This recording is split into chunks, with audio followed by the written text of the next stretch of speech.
이 값주고 대사다, 이 단어는 속량이라는 단어의 의미입니다.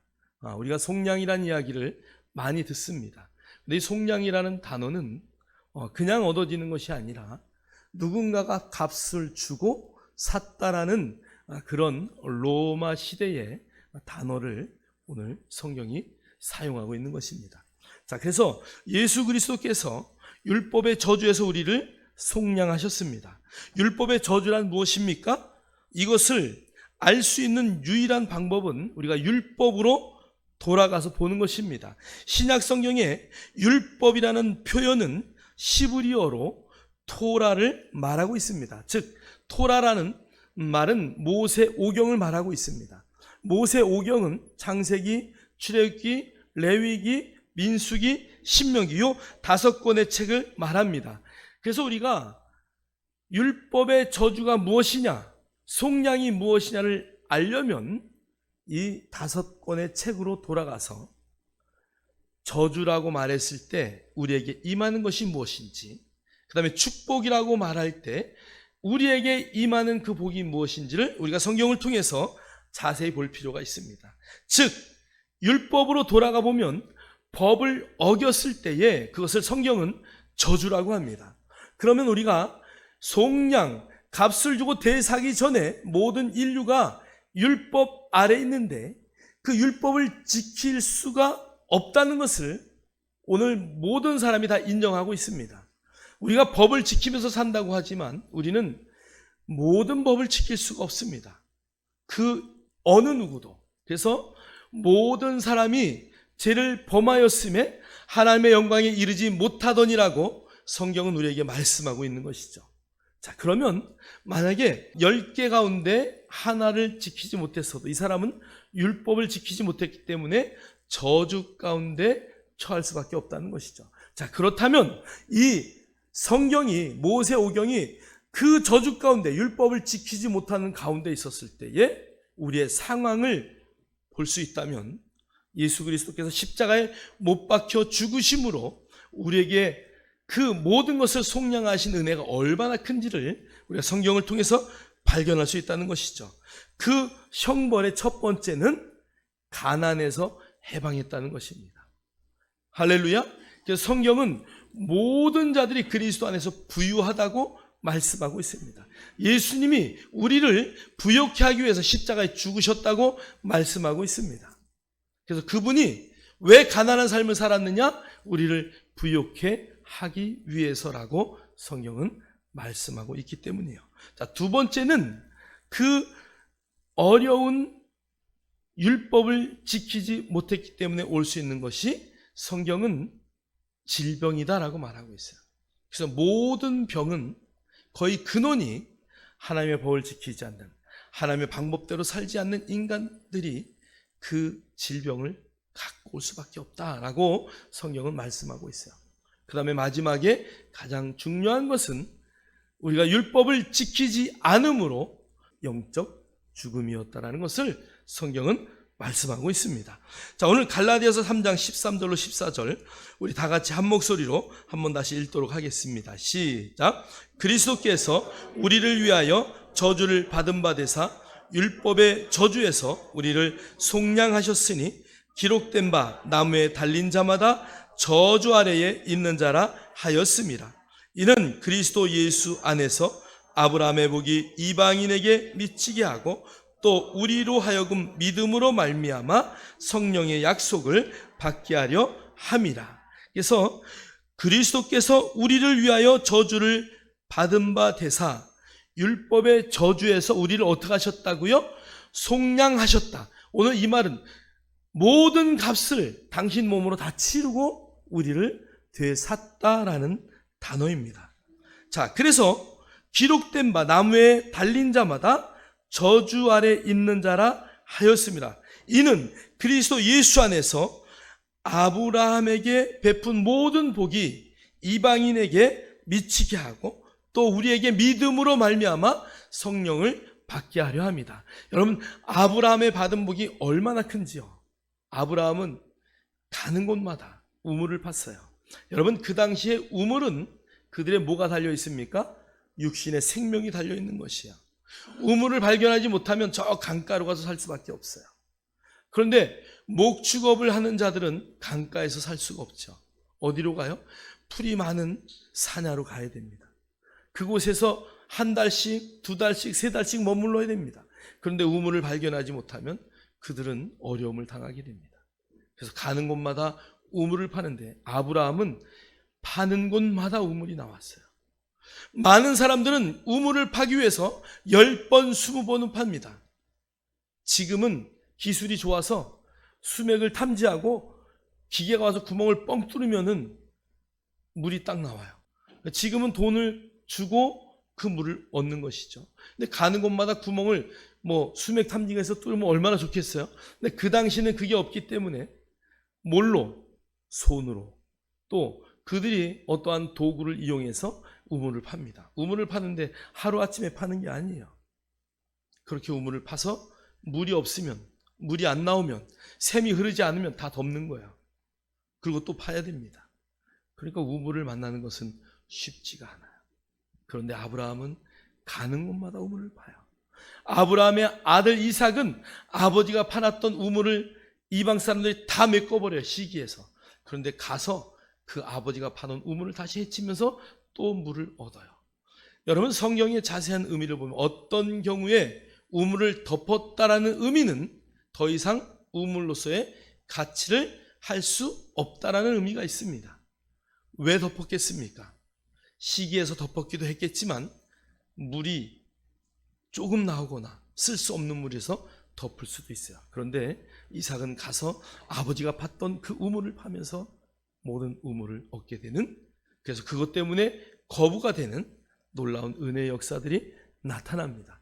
또 아브라함은 가는 곳마다 자기의 아내 사라를 자기의 생명과 바꾸기도 합니다. 그런데 여러분, 그럴 때마다 하나님은 큰 재물을 얻게 하셔요. 그래서 성경은 거부가 되었다라고 표현합니다. 여러분, 그 복이 저와 여러분에게 그대로 임한 줄 믿습니다. 할렐루야.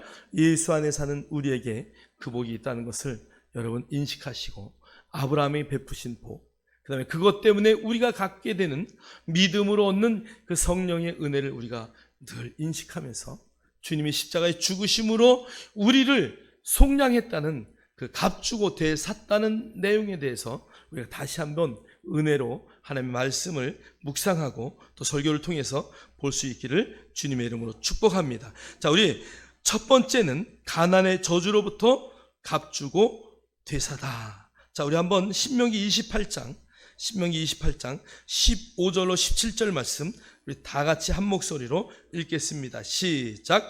내가 만일 내 하나님 여호와의 말씀을 순종하지 아니하여 내가 오늘 내게 명령하는 그의 모든 명령과 규례를 지켜 행하지 아니하면 이 모든 저주가 내게 임하며 내게 이를 것이니 내가 성읍에서도 저주를 받으며 들에서도 저주를 받을 것이요 또 내 광주리와 떡 반죽 그릇이 저주를 받을 것이요. 신명기 28장의 이야기는 우리 처할머니 되는 권사님이 얼마나 그 자녀들에게 가르쳤는지, 처음에 제가 그 집안을 가니까 신명기 28장을 계속 이야기하더라고요. 여러분, 먼저 저주를 하기 전에 축복의 이야기가 나옵니다. 너희들이 이 축복의 말씀을, 이 하나님의 말씀을 그대로 지키면 너희들의 축복을 받는데 너희들이 들에 나가서도 복을 받을 것이요 들어와도 복을 받을 것이요 너희가 어디에 있어도 너희 떡반죽 그릇에 축복이 넘칠 것이며 막 이러면서 축복의 이야기를 계속합니다. 그러고 나서 오늘 이 15절부터 17절의 말씀이 나와요. 그러나 내가 만일 내 하나님 여호와의 말씀에 순종하지 아니하여 내가 오늘 내게 명령하는 그 모든 명령과 규례를 지켜 행하지 아니하면 이 모든 저주가 내게 임하여 내게 이르는데 내가 성읍에서도 저주를 받으며 들에서도 저주를 받을 것이요 또 내 광주리와 떡반죽 그릇이 저주를 받을 것이다. 여러분, 저주를 받는데 이 정도 저주 받으면 살 수 있는 방법이 없는 거예요. 나가도 저주, 들어와도 저주, 어디에 가 있어도, 심지어 내 광주리까지 다 저주를 하셔서 아무것도 그곳에 쌓을 곳이 없게 하는 거죠. 여러분, 이런 저주 가운데 이스라엘 백성들이 사니까 살다 마지막에는 디아스포라까지 되는 거예요. 다 흩어집니다. 하나님의 말씀을 열심히 지키려고 하지만 여러분, 율법으로는 그것을 다 할 수 없다는 것을 그들이 깨달을 때까지 하나님은 그 채찍으로 그들을 다스렸다는 것이죠. 자, 신명기 28장 38절로 40절 우리 다 같이 한번 읽겠습니다. 시작. 내가 많은 종자를 들에 뿌릴지라도 메뚜기가 먹음으로 거둘 것이 적을 것이며 내가 포도원을 심고 가꿀지라도 벌레가 먹음으로 포도를 따지 못하고 포도주를 마시지 못할 것이며 내 모든 경내에 감람나무가 있을지라도 그 열매가 떨어짐으로 그 기름을 내 몸에 바르지 못할 것이며 아무리 열심히 뿌릴지라도 아무리 열심히 심고 가꿀지라도 아무리 감람나무가 있을지라도 소출을 거두지 못한대요. 완전한 저주 아니에요? 여러분, 우리가 막 열심히 그냥 쉬지 않고 일을 한다고 해도 여러분, 하나님의 저주가 임하면 아무것도 할 수가 없어요. 아마 여러분 정말 하는데 야, 정말 어떻게 이렇게 되는 게 없냐. 뒤로 넘어졌는데도 코가 깨지고 앞으로 넘어졌는데도 뇌진탕이 걸리고 여러분 정말 막 그냥 해도 안 되는 그런 일들이 우리의 삶 가운데 얼마나 많은지 몰라요. 제가 사업을 3번을 부도를 맞아봤어요. 여러분, 한 번도 아니고 몇 번이요? 3번. 정말 되는 게 없더라고요. 처음에는 막 기도하고 열심히 해요. 그런데 막 하다가 일이 잘 되니까 주일날도 돈 벌러 가는 거야. 그러다 보니까 어느 날 사업이 점점 찌그러들어. 하나님이 어느 날 그냥 폭삭 망하게 만들어. 다시 어렵게 전전긍긍 해가지고 또 사업을 시작합니다. 하나님, 이제 열심히 할게요. 그리고 사업을 시작했는데 어느 날 사업이 잘 되니까 또 어떻게 해요? 혼자 시작하다가 직원이 한 10명쯤 됐어요. 그러니까 10명쯤 직원을 되니까 아이고 사장님 요번만 한 번만 막 이러니까 또 그 직원들 말 따라서 또 한 번, 그리고 딱 한잔 하다가 완전히 엉망되는 거야. 마지막에는 싹 팔아먹었어요. 우리 여기 박현 집사 있지만 박현 집사 집에 새들어 살았어. 13평짜리에 18평. 예. 33평 되는 아파트 살다가 다 팔아먹고 18평 되는, 근데 들어갈 자리가 없어. 짐이 워낙 많아가지고. 그래서 그냥 거실에 발 뻗고 그냥 누워서 그러고 살았어요. 여러분은 그러면 안 돼. 어떤 일이 있어도 내가 하나님을 떠나서 살 수 없다. 할렐루야. 제가 실패한 얘기하니까 재미있죠? 우리 인생이 얼마나 어리석은지 몰라요. 나름대로 잘한다고 하면서 열심히 한다고 하지만 하나님은 잠깐 여기 앉아 계세요. 제가 열심히 해보고 그때 안 될 때 좀 도와주세요. 제가 그때는 뭐라고 얘기했는지 알아요? 하나님, 제발 붙들지 마세요. 그냥 좀 가만히만 두세요. 가만히. 그러면 내가 잘 나갈 텐데 왜 자꾸 내 발을 거는지 모르겠어. 제가 그때는 하나님 그냥 가만히만 계세요. 주일날 내가 교회 나갈 테니까 가만히만 계세요. 근데 그렇지 않으시더라고. 여러분, 하나님의 자녀는 잘못된 길로 가면 하나님의 징계가 따르게 되어 있어요. 여러분, 정말 우리가 어떤 경우에라도 하나님의 은혜 가운데 거해야지 율법 가운데 있으면 아무리 내가 열심히 노력한들 오늘 성경에 있는 것처럼 아무리 들에 열심히 종자를 뿌릴지라도 거둘 것이 없어요. 아무리 우리가 심고 가꿀지라도 딸 것이 없어요. 아무리 푸른 초장, 정말 맑은 시냇가 옆에 감람나무를 심어놓고 열매를 발할지라도 아무것도 얻지 못하여 한 방울의 기름도 얻지 못합니다. 사랑하는 성도 여러분, 정말 예수 그리스도 안에 뿌리를 내릴 수 있는 저와 여러분 되기를 주의 이름으로 축복합니다. 빌립보서 4장 19절은 이렇게 말씀하셔요. 나의 하나님이 그리스도 예수 안에서 영광 가운데 그 풍성한 대로 너희 모든 쓸 것을 채우시리라. 할렐루야. 여러분 성경에 빌립보서 4장 13절 말씀 한번 찾아보세요. 제가 우리 손주에게 너 제일 좋아하는 성경 구절이 뭐냐 그랬더니 저는 빌립보서 4장 13절입니다. 그러고 저한테 얘기해서 어제 저녁에 깜짝 놀랐어요. 자, 우리 13절 읽겠습니다. 시작. 내게 능력 주시는 자 안에서 내가 모든 것을 할 수 있느니라. 할렐루야. 내게 능력 주시는 자 안에서 내가 모든 것을 할 수 있다. 그 다음에 오늘 성경이 내가 필요한 모든 것을 나의 하나님이 공급하시겠다고 약속하셔요. 그리스도 예수 안에서 영광 가운데 풍성한 대로 너희 모든 쓸 것을 채우실 뿐 아니라 내 안에서 그분이 능력으로 일하셔서 무엇을 하든 다 복의 근원으로 채우신다는 것이. 여러분, 예수님이 우리의 모든 것들을 그분이 다 책임졌기 때문에 저와 여러분은 가난할 수가 없어요. 여러분, 이 부유함이라는 것은 우리가 가난하다 막 그러면 돈이 없는 게 가난한 줄 알아요. 여러분, 마태복음 5장을 보세요. 심령이 가난한 자는, 여러분 정말 축복은 어떤 사람이에요? 심령이 가난한 자예요. 여러분, 가난이라는 이 말은 물질이 있고 없고를 말하는 것이 아닙니다. 여러분, 우리가 부유하다고 했을 때 돈이 많아서 부유한 것이 아니에요. 잘 산다 그러면은 돈이 많은 사람을 잘 산다라고 표현하고 있는데 여러분, 그건 잘못된 것이에요. 잘 산다는 것은 웰빙이에요. 정말 그의 삶이 얼마나 값진 삶이고 그가 가진 것을 얼마나 잘 나누고 하나님이 주신 복을 얼마나 흘려보내는가, 이것이 잘 사는 부유한 사람이에요. 어떤 사람은 100억을 갖고 있어도 나는 가진 것이 적다고 말하는 사람이 있습니다. 여러분, 그래서 99마리의 양을 갖고 있는 사람이 100마리를 채우기 위해서 한 마리 양의 그 가난한 자가 갖고 있는 양을 빼앗는다고 성경은 말하지 않습니까? 여러분 안엔 어떤 풍요함이 있습니까? 정말 그리스도로 말미암아 채워지는 그 풍성함 때문에 내 것을 누구에게든지 나눌 수 있는 그런 넉넉함 가운데 살기를 주님의 이름으로 축원합니다. 축원합니다. 마태복음 6장 33절은 이렇게 말씀하셔요. 그런즉 너희는 먼저 그의 나라와 그의 의를 구하라. 그리하면 이 모든 것을 너희에게 더하시리라. 여러분 안에 하나님의 나라가 임했습니까? 여러분 안에 천국이 임했습니까? 여러분, 그러면 아무것도 염려할 것이 없어요.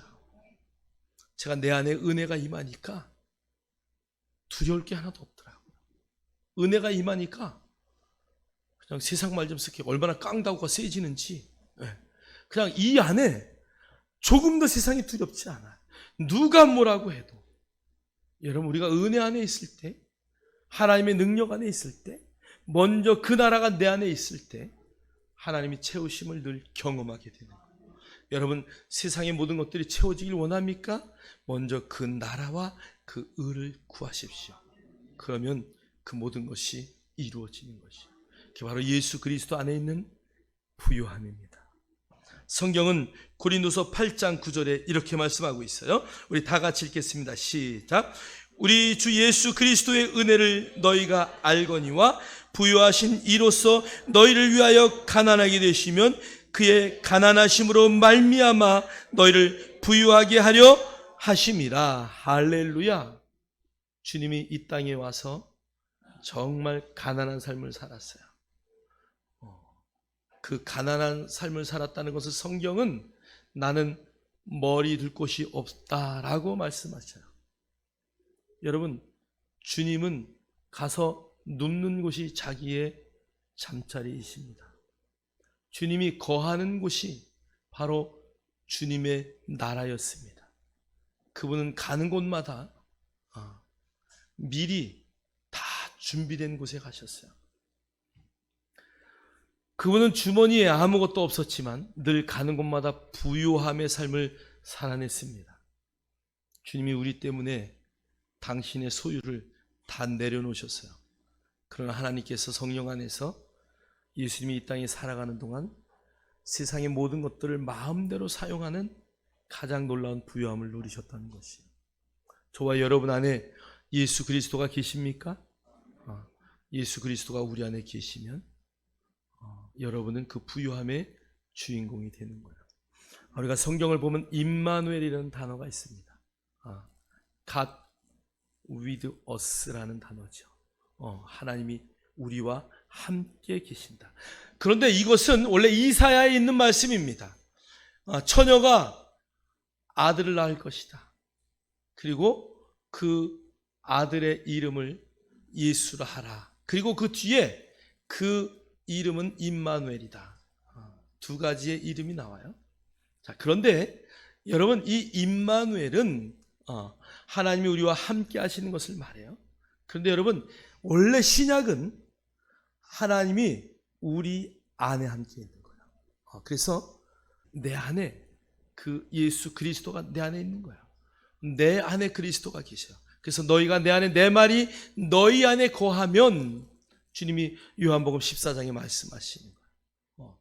그래서 우리가 신약 성경 안에, 신약의 성도들은, 예수 그리스도의 은혜 가운데 있는 자들은 임마누엘의 하나님을 뛰어넘어서 우리 안에 계신 하나님을 늘 경험하셔야 됩니다. 여러분 안에 성령님이 말씀하시는데 늘 거한다면 우리는 부유함 가운데 있는 거예요.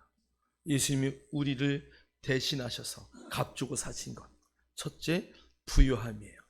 여러분, 물질의 부유함뿐 아니라 여러분 이 세상의 모든 삶이 부유하려면 예수 그리스도의 그 속량 안에 거하는 믿음의 역사가 있기를 주의 이름으로 축원합니다. 축원합니다. 자, 두 번째는 질병의 저주로부터 값주고 되사다. 우리 신명기 28장 15절로부터 22절 우리 함께 읽겠습니다. 시작. 내가 만일 내 하나님 여호와의 말씀을 순종하지 아니하여 내가 오늘 내게 명령하는 그의 모든 명령과 규례를 지켜 행하지 아니하면 이 모든 저주가 내게 임하며 내게 이를 것이니 여호와께서 내 몸에 연병이 들게 하사 내가 들어가 차지할 땅에서 마침내 너를 멸하실 것이며 여호와께서 폐병과 열병과 염증과 학질과 한재와 풍재와 썩는 재앙으로 너를 치시리니 이 재앙들이 너를 따라서 너를 진멸하게 할 것이라. 신명기 28장 27절로 29절 58절 61절도 함께 읽겠습니다. 시작. 여호와께서 애굽의 종기와 치질과 괴열병과 피부병으로 너를 치시리니 내가 치유받지 못할 것이며 여호와께서 또 너를 미치는 것과 눈이 머무는 것과 정신병으로 치시리니 맹인이 어두운 데서 더듬는 것과 같이 내가 백주에도 더듬고 내 길이 형통하지 못하여 항상 압제와 노략을 당할 뿐이니 너를 구원할 자가 없을 것이며 내가 만일 이 책에 기록한 이 율법의 모든 말씀을 지켜 행하지 아니하고 여호와께서 내가 두려워하던 애굽의 모든 질병을 내게로 가져다가 내 몸에 들어붙게 하실 것이며 또 이 율법책에 기록하지 아니한 모든 질병과 모든 재앙을 내가 멸망하기까지 여호와께서 내게 내리실 것이니. 여러분, 이건 정말 할렐루야가 아니죠, 그죠? 율법을 어기면 오늘 여기에 보니까 연병, 폐병, 열병, 염증, 학질, 한재, 풍재, 썩는 재앙, 애굽 땅의 종기와 치질과 계열병과 피부병, 그 다음에 내가 치유받지 못할 것이다. 그러면서 미치는 것, 완전 미쳐버린다는 얘기예요. 눈이 머는 것, 정신병까지 성경은 말하고 있어요. 그러면서 맨 마지막에 율법책에 기록하지 아니한 모든 질병과 모든 재앙을 내가 멸망하기까지. 얼마나 무서워요. 주님이 십자가에서 이 모든 저주를 다 당신의 몸으로 값주고 사심을 믿습니다. 할렐루야.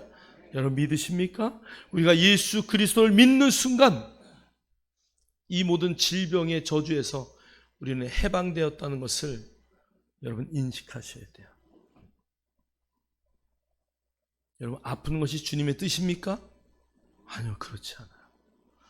여러분, 치유되는 것이 하나님의 뜻입니다. 제가 브라질에 그 선교사님 사역하는 것을 보면서 깜짝 놀랐어요. 아니, 저런 질병도 다 낫네? 그럼 뭐 기도하니까,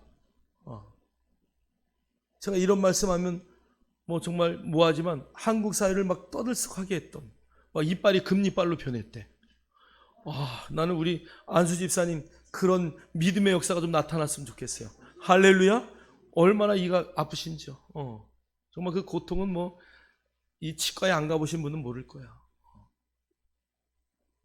그러나 그런 고통 가운데 그 모든 것들을 하나님이 치유하시는 초자연적인, 정말 여러분, 우리가 하나님의 말씀을 그대로 믿고 예수 그리스도께서 이루신 모든 것들을 우리가 믿음으로 받아들여서 정말 어떠한 질병 가운데 다 해방되는 그런 놀라운 믿음의 역사들이 나타나기를 주의 이름으로 축복합니다. 축복합니다. 오늘 성경은 우리에게 약속하셨어요. 너희들이 예수 안에 있을 때 정말 하나님의 말씀을 믿고 예수님이 이 땅에서 오셔서 행하셨던 그 모든 은혜의 역사들, 오늘도 사역자들을 통해서 우리에게 그대로 이루심을 우리는 믿음의 눈으로 봅니다. 여러분, 우리가 정말 그러한 놀라운 믿음 가운데 거하셔서 하나님의 은혜의 역사들이 우리 안에 나타나기를 주님의 이름으로 축원합니다. 여러분, 아픈 것은 주님의 뜻이 아니에요. 질병을 갖고 있는 것이 주님의 뜻이 아니에요. 그래서 여러분 스스로 나는 건강하다, 나는 예수님의 지체다라고 성경은 말씀하고 있습니다. 여러분, 예수님의 지체예요. 말하자면 여러분 예수님의 손과 발이요, 눈이요, 귀요, 코요, 그분의 모든 전신에 붙어있는 한 부분이에요. 예수님이 손이 아픕니까? 예수님이 발이 아픕니까? 여러분, 그건 말이 안 되잖아요. 그러나 우리는 육신의 연약함 가운데 있어요. 주님의 뜻을 발견하고 더 기도하면서 여러분, 이 질병은 나의 것이 아님을 늘 믿음으로 선포함으로 여러분이 놀라운 은혜의 치유들을 경험할 수 있는 은혜의 역사들이 있기를 주님의 이름으로 축복합니다. 축복합니다. 사도행전 10장 38절에 이런 말씀이 있어요. 우리 다 같이 한번 읽겠습니다. 시작.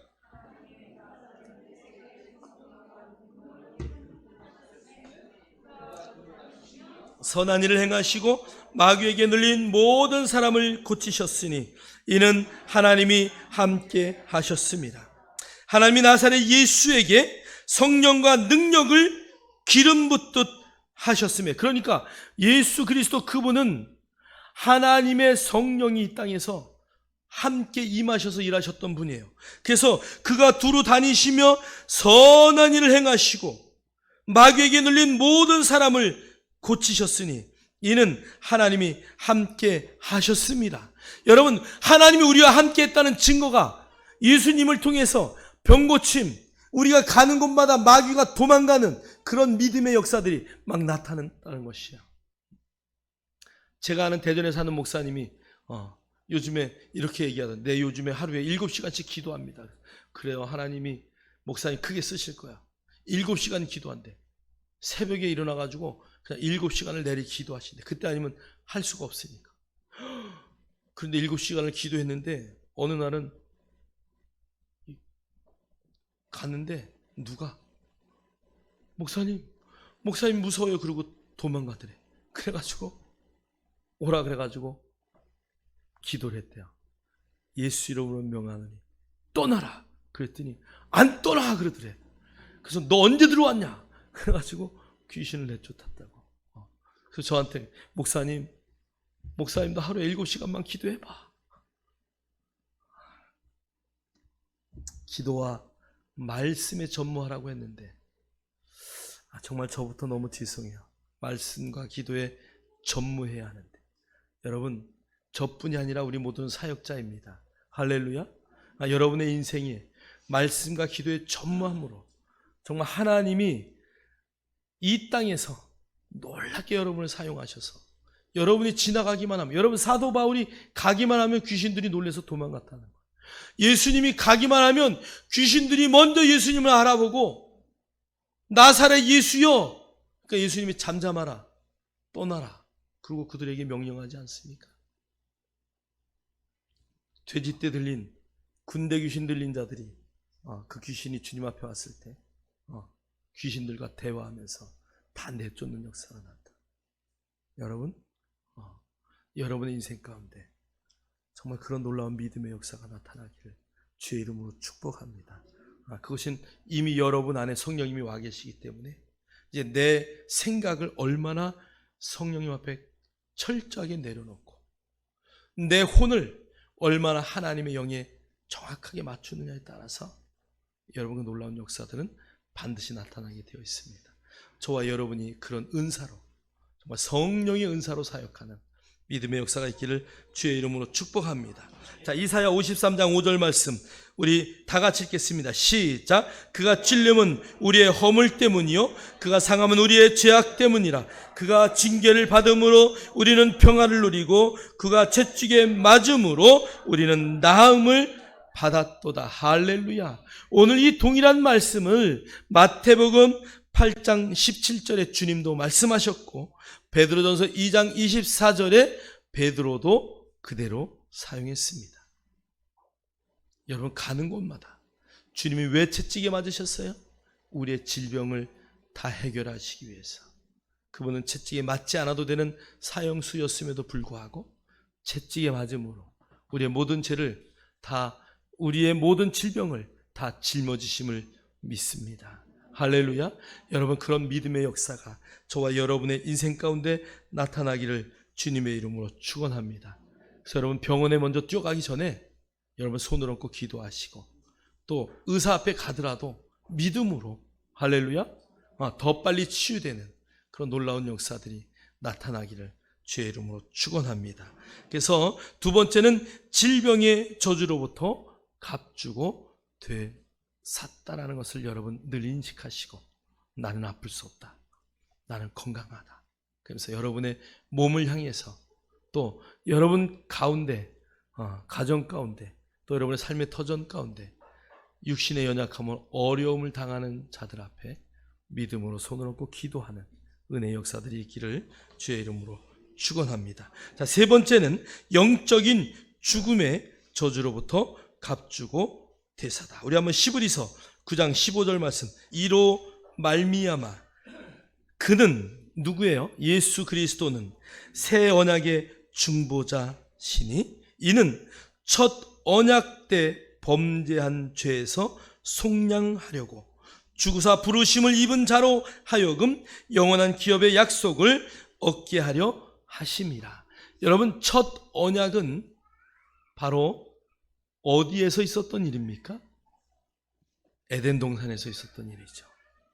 여러분, 에덴 동산에 하나님이 모든 것을 너희가 다 먹어도 되는데 단 한 가지, 선악을 아는 열매, 그것을 먹지 말아라. 이것은 하나님의 첫 번째 되는 뭐예요? 율법이에요. 에덴 동산 안에서 적용되는 첫 번째 율법입니다. 아담과 하와가 지나갈 때마다 그 열매가 너무 맛있게 보이는 거예요. 여러분, 열매를 너무 맛있어가지고 그냥 빗자루를 들고 와가지고 탁 쳤더니 선악과가 뚝 떨어졌어. 그래서 그것을 딱 들어가지고 너무 예쁘다, 깨물지 않았어. 그런데 하나님의 말씀이 생각나서. 죄요? 아니요? 아직 죄가 안 돼. 여러분, 선악과를 따는 게 죄요? 아니요? 죄가 아니에요. 그것을 먹지 말라고 했으니까. 아마 아담과 하와가 둘이 커뮤니케이션이 잘 됐으면, 여보, 저게 나를 지나갈 때마다 자꾸 생각나게 하고 먹게 하고 보암직도 하고 먹음직도 하고 막 그러는데, 또 어느 날 뱀도 와서 저거 뭐 먹어도 될 거야 막 이러는데, 여보 어떻게 했으면 좋겠어? 아담이 절대 안 돼, 하나님이 그렇게 말씀하셨기 때문에. 톱 어딨어? 그래가지고 톱을 가서 그냥 선악과를 아예 벼버렸으면 얼마나 좋았을까. 아담은 하나님의 말씀의 직접 수요자이고 하와는 아담으로부터 그 이야기를 들었을 것입니다.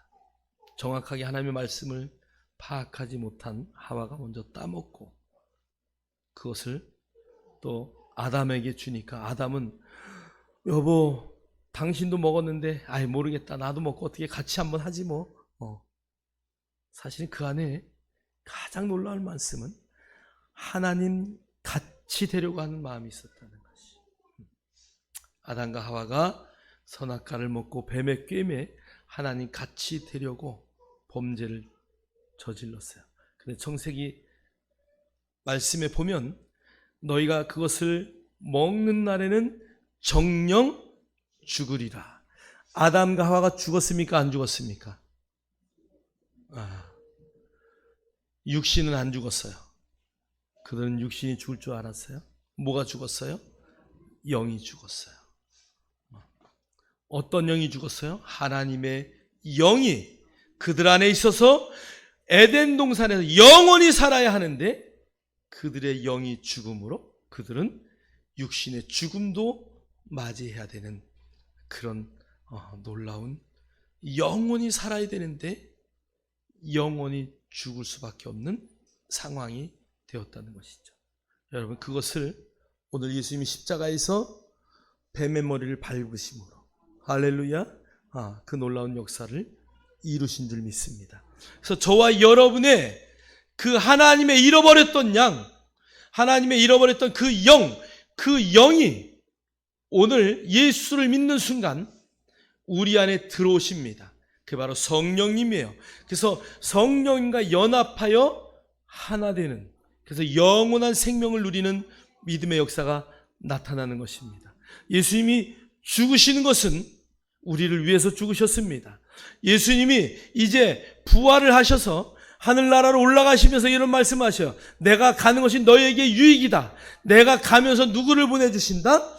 하나님께서, 아버지께서 보혜사 성령을 너에게 보낼 텐데 그분이 너에게 오시면 너의 길을 이제 그분이 인도하시고 너희가 갈 길을 가르쳐 주시고 알게 하시고 너희를 인도하실 것이다 라고 성경은 우리에게 말씀하고 있습니다.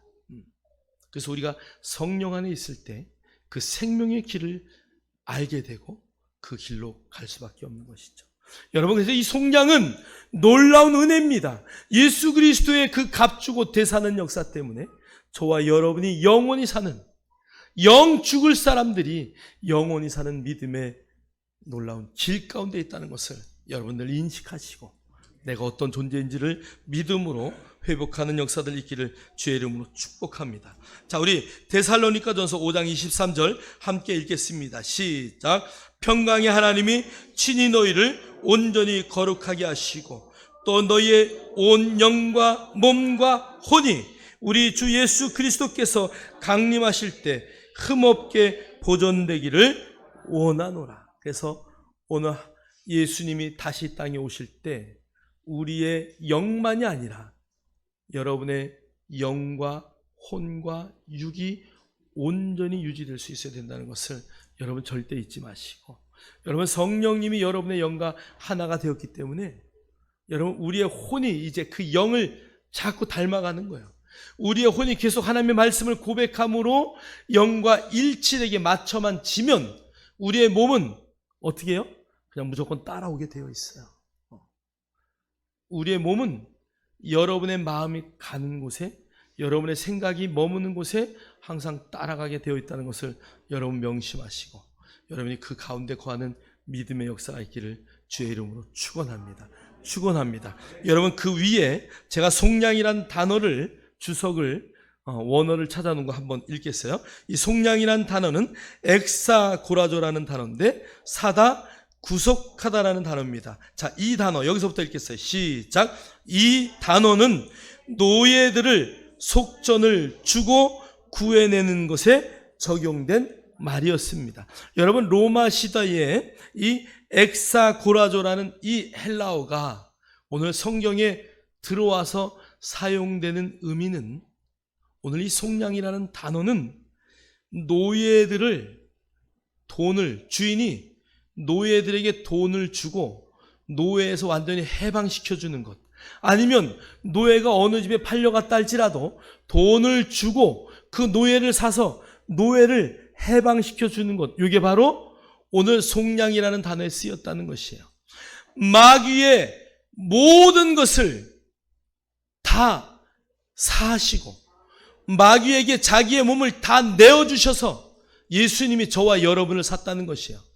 저와 여러분은 그 속량이라는 단어 가운데 마귀의 노예되고 마귀의 자식 되었는데 이제 주님이 하나님의 자녀 가운데 완전히 옮겨놓고 우리의 삶을 다시 영원한 삶으로 살아갈 수 있도록 바꿔주셨다는 것이죠. 그래서 여러분, 첫 번째 우리가 고백해야 할 것은 속량이라는 단어를 통해서 첫 번째는 우리는 가난할 수 없다. 한번 따라하세요. 나는 가난할 수 없습니다. 두 번째, 나는 질병 가운데 거할 수 없습니다. 세 번째, 나는 영원히 삽니다. 할렐루야. 이 세 가지 단어를 속량이라는 단어 가운데 여러분들 인식하시고 여러분의 삶 가운데 그러한 한계 가운데 늘 그것을 뛰어넘는 믿음의 역사들이 있기를 주의 이름으로 축원합니다. 축원합니다. 기도합니다. 하나님 감사합니다. 오늘도 우리에게 속량의 은혜를 허락하셔서 율법의 모든 저주에서 우리를 구하셨을 뿐 아니라 예수 그리스도 안에서 아브라함의 복을 누리며 살게 하심에 감사합니다. 가난의 저주로부터 우리를 구해내셨고 질병의 저주로부터 우리를 구해내셨고 영원히 죽을 수밖에 없는 우리를 영적인 죽음에서 구해내셔서 오늘 하나님의 우편 그 보좌의 영광의 자리에 우리를 앉게 하심에 감사합니다. 우리의 영적 좌소가 어딘지를 반드시 깨닫게 하시고 이 땅에서 천국을 누리는 멋진 삶을 살아내는 우리 모든 성도들이 되게 하심에 감사합니다. 예수님 이름으로 기도하옵나이다. 아멘.